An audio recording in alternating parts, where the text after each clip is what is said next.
Schedule कैसे बनाएं। देखिए हम भागम भाग में लगे हुए हैं, पता ही नहीं है कि हमें करना क्या है, कैसे करना है, कब करना है। यस, अगर आपको ये पता हो कब क्या करना है तो आपका ज्यादा समय बच जाता है, राइट। तो सबसे पहली चीज आपके पास डायरी और पेन होना चाहिए। कितने साथियों पर डायरी पेन है? बिल्कुल, आप ट्रेनिंग में आए हैं क्योंकि श्रोता ना बने, कुछ न कुछ लिख के लेके जाए, पता नहीं किसके मुंह से कौन सी चीज आपको मिल जाती है। और ये शेड्यूल बुक आज आपके लिए उपलब्ध है और शायद सीमित मात्रा में बची है, तो सभी साथी अपने लिए, खुद के लिए जरूर लेके जाना, अगर ज्यादा है तो अपनी टीम के लिए भी लेके जाना। Yes, thank you. देखिए हम सबके पास 24 घंटे ही हैं। कितने? 24 घंटे। अब 24 घंटे को हम कैसे मैनेज करते हैं, उसी की वजह से हम अभी बने बैठे हैं। सहमत है मेरी बात से? एक अमीर के पास और गरीब के पास, दोनों के पास 24 घंटे ही हैं।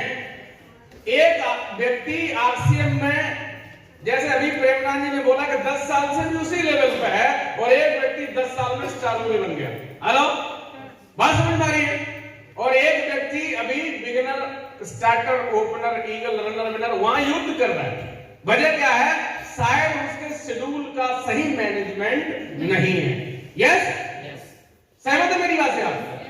अगर हम आरसीएम में आए हैं तो हमें शेड्यूल बनाना पड़ेगा, बाहर के लोग बनाएं या ना बनाएं।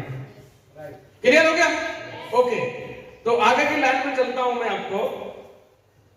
आपको शेड्यूल बनाना पड़ेगा कि आपको जागना कितने बजे है, एक्सरसाइज कितने बजे करनी है, किताब कब पढ़नी है, खाना कब खाना है, नहाना कब है, ड्यूटी कब कितनी करनी है, प्लान कितने दिखाने। हेलो, अपलाइन से कॉलिंग करनी है, टीम से कॉलिंग करनी है, परिवार में भी मैनेजमेंट देखना है, रिश्तेदारों में जाना है, सारी जगह जाना है। लेकिन फिर कहीं ना कहीं आपका शेड्यूल सेट करना ही पड़ेगा, राइट। नहीं तो कई बार हम अस्त व्यस्त हो जाते हैं। क्या होते हैं? अस्त व्यस्त हो जाते हैं। तो अस्त व्यस्त ना हो, व्यस्त जरूर हो, लेकिन प्रॉपर शेड्यूल के हिसाब से काम करें। यस, और आपका टाइम टेबल कल क्या करना है वो आज आपको पता होना चाहिए, राइट। कल आपको क्या करना है। जैसे जिन साथियों को इटावा जाना है, एक तरीका ये है कि आप सुबह यहां से भागम भाग सर्दी में जाएं। एक तरीका ये है कि आज शाम को ही निकल जाए, वहां के लोगों को बिठाना है, आप सर्दी से बच जाएंगे और आप अच्छी तरह से वहां नाइट स्टे भी कर सकते हैं और भी अपनी प्लानिंग कर सकते हैं। आपको एक हफ्ते का पता होना चाहिए, उसे एक हफ्ते में आप क्या करने वाले हैं, अगले एक महीने में क्या करने वाले हैं, और अगले 1 साल में, 2 साल में, 5 साल में क्या करने वाले हैं। लॉन्ग टर्म अगर आपने शेड्यूल बनाया है तो लॉन्ग टर्म में हो सकता है उतना ना बने, आज को मैनेज कर लिया तो लॉन्ग टर्म मैनेज हो जाता है। Yes, okay. शेड्यूल बनाने से पहले ये शेड्यूल होना आपके लिए बेहद जरूरी है। कितने साथियों की काउंसलिंग हो चुकी है? 3 तारीख है। यस, अगर आप अपनी अपलाइन के साथ अभी नहीं बैठे हैं तो पहला काम ये कीजिए कि पहले अपलाइन के शेड्यूल को मैच कर लीजिए, क्योंकि जहां ना अपलाइन के डेट होंगे आप अपनी टीम को वहां बिठा सकते हैं, जहां ना बिग इवेंट होंगे वहां पर आप अपनी टीम को बिठा सकते हैं। सहमत है मेरी बात से? दूसरी बात यह है कि अपलाइन को भी ये पता चल जाता है कि ये साथी कामयाब होने के लिए तैयार है, तो अपलाइन की भी जिम्मेदारी बढ़ जाती है। सहमत है मेरी बात से? तो आज ही अगर आपने अपना कोई कोच नहीं चुना है, गाइड नहीं चुना है, तो पहला काम यही कीजिए कि पहले आप उनके साथ आधा घंटे, 1 घंटे बैठिए, राइट। पहले वीक में ये काम आपका हो जाना चाहिए। और ये मेरी कल की फोटो है, right. Concentrate on 1 task at A time. Counselling हो गई, उसके बाद एक काम पर ही फोकस कीजिए। हम क्या करते हैं, 10 काम एक साथ इकट्ठे कर लेते हैं। फेसबुक भी देख रहे हैं, यूट्यूब भी उसी पे खोल बैठे हैं, इंस्टाग्राम भी खोल लिया है और कॉलिंग भी चल रही है, सारे काम एक साथ। खाना भी सामने रखा हुआ, खाना खा लो, उसके बाद कॉलिंग पे लगिए, उसके बाद प्रोग्राम की तैयारी कीजिए। एक बार में एक ही काम करें। अगर आप एक साथ 4 काम करोगे तो आपके काम में उतनी गुणवत्ता नहीं आएगी जितनी एक काम में आ सकती है। सहमत है मेरी बात से? 1 टाइम 1 वर्क, नहीं तो आप तनाव में रहेंगे। टाइम मॉनिटरिंग जरूर करें, अलार्म लगा लें। टाइम की मॉनिटरिंग जरूरी है। मैंने इस काम को आधा घंटे में खत्म करना था, तो आधा घंटे का अलार्म डाल दीजिए। आधा घंटा होते ही आपका अलार्म बजेगा कि भाई साहब काम खत्म करने का समय हो गया है। कहीं ऐसा ना हो कि वो काम आधा घंटे का था, वो आपने 1.5 घंटे खींच दिया। सहमत है मेरी बात से? Do most important task in peak hours of your day.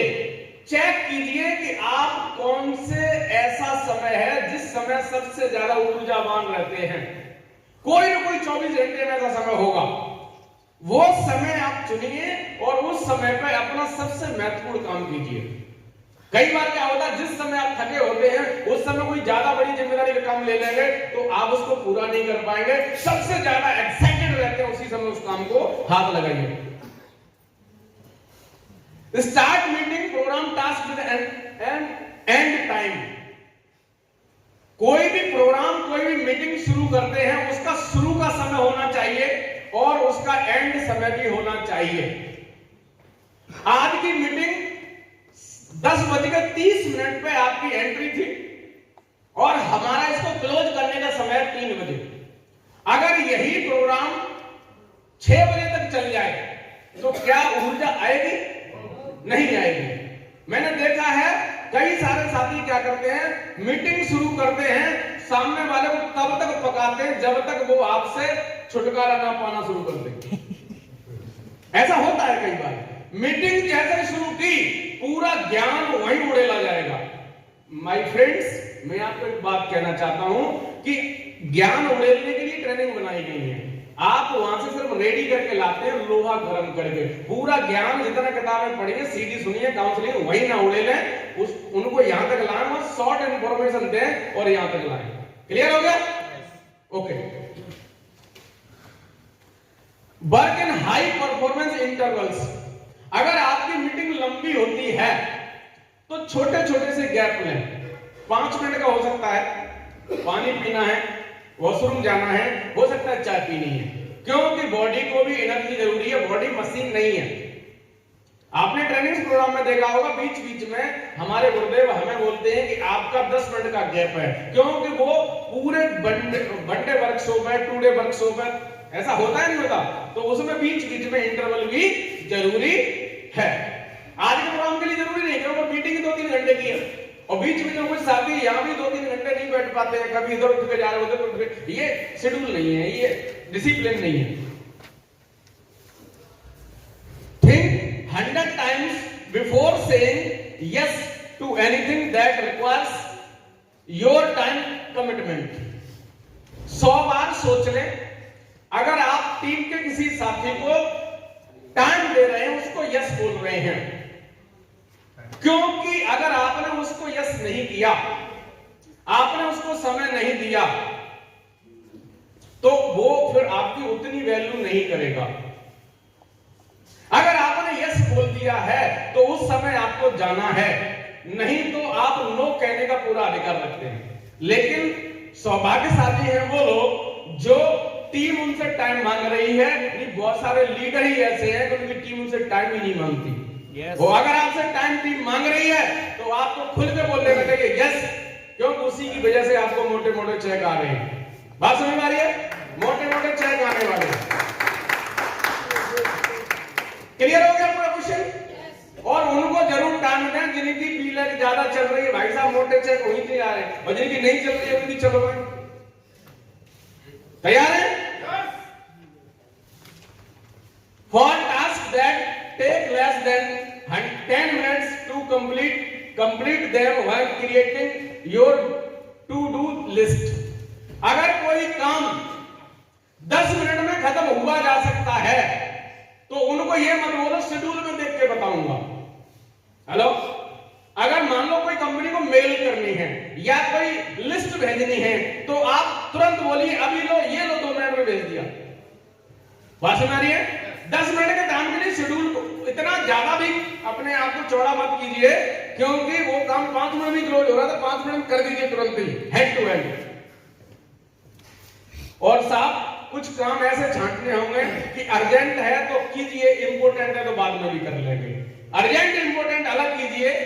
कई बार ऐसा होता है कुछ काम है, पढ़ाई है आपका एग्जाम एंगल, तो आपको वो करना है, और अगर आपको लग रहा है कि वो किसी और को सौंपा जा सकता है तो किसी और को सौंप दीजिए। क्लियर? और साहब थैंक यू, आपने ध्यान से सुना, इसलिए एक बार आपका धन्यवाद।